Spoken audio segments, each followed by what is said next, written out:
I'm back for a part 2 on the Makala MK-B, and really this is just an update on the installation of the Living Water baritone strings.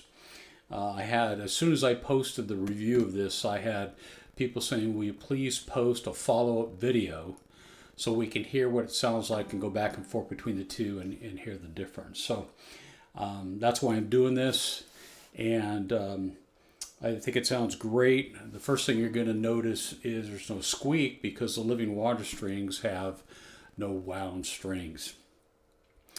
So what about the process? What did I do? Well, initially after removing the other strings, I wanted to, as I told you in the last video, lower the nut, the slots in the nut. So I spent some time doing that.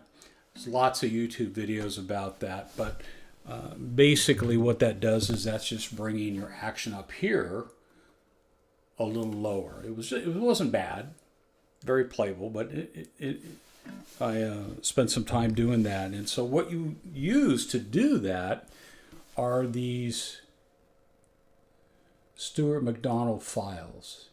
And you can see here there's different sizes. I use 3 different sizes for your standard nut.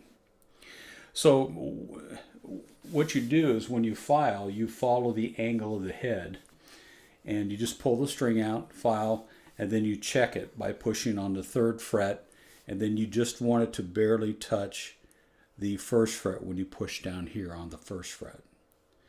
So you're just checking how, you don't want it too close. So I lower all of them a little bit, and then when I got to the D string, remember it's unwound, so it's going to be fatter, right? It's going to be thicker. And so to check it, what I did was I strung up the uke, and then I went up here and I pulled on this string, and it came right off the nut. So I knew that I needed to not only deal with the depth of the nut, but also the width. So I took one of the files, and after I got the correct depth, I went side to side, did one side and the other, so that I could get it to actually rest in the nut. So that took a little bit of time. Remember, this is a plastic nut, and then I did take the saddle and lower it a little bit also. So it's very playable. I could even, if I wanted to, and may in the future even go a little bit lower as I was remeasuring. But right now it's doing great, and I think it sounds much better. So my recommendation is, and I think this is a good idea, if I like to work on my own instruments to a degree. So when I played guitar, I was installing strap pins and adjusting the truss rod and things like that, action, all of that, changing strings, obviously.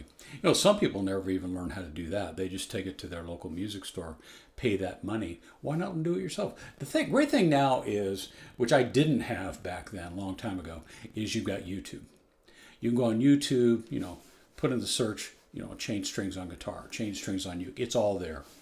Very, very simple to do. Very simple to do. But I think a great idea is get something like the Makala series, soprano through baritone, and use that. Work on that. So, I mean, what really you can work on learning how to adjust the truss rod, and the rule for everything is small increments, go slow. A little bit of a twist, double check. You go on the internet, it'll tell you how to do it and how to check your height of the strings and view your fingerboard. Same thing with the nut. Same thing with here, with the saddle. Very, very simple.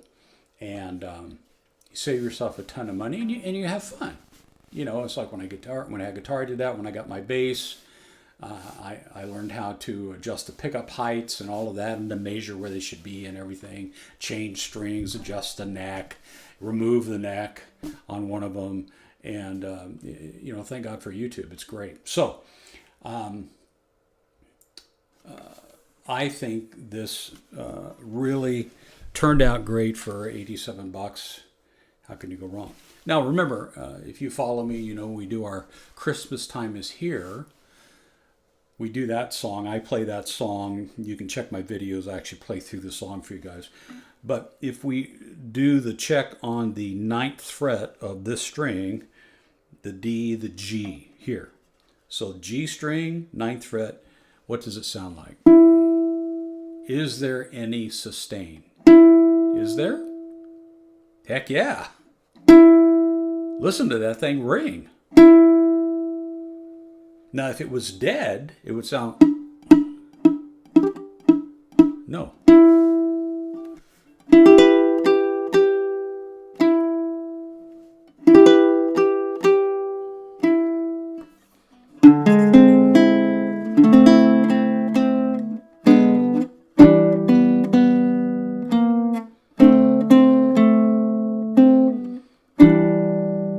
And what's it sound like up here?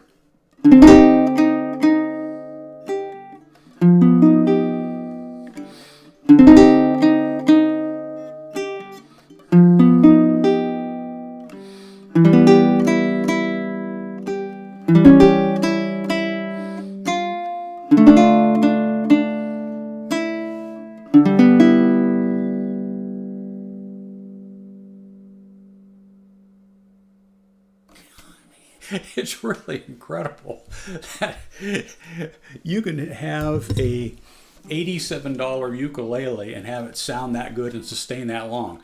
Yes, I put Living Water strings on it, and I already have the files, so I didn't buy those for this setup.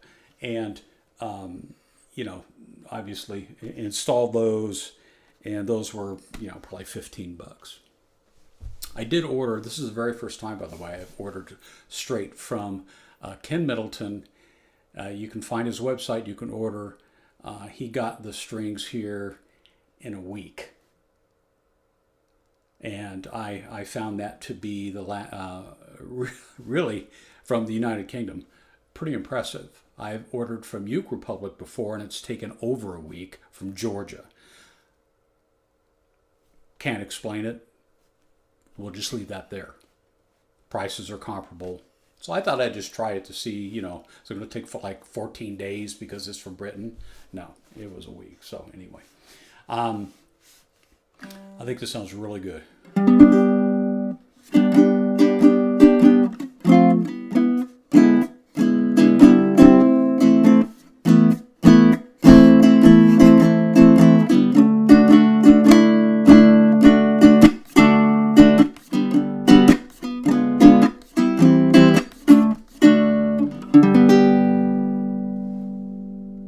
Anyway, check it out. And if you want to take a stab at changing strings on a uke and setting up a uke, why not buy something inexpensive? It still sounds good. It's well constructed for a few dollars. Certainly something I'd rather do on this than a brand new Ko Aloha. All right? I will see you in a week. God bless. Bye-bye.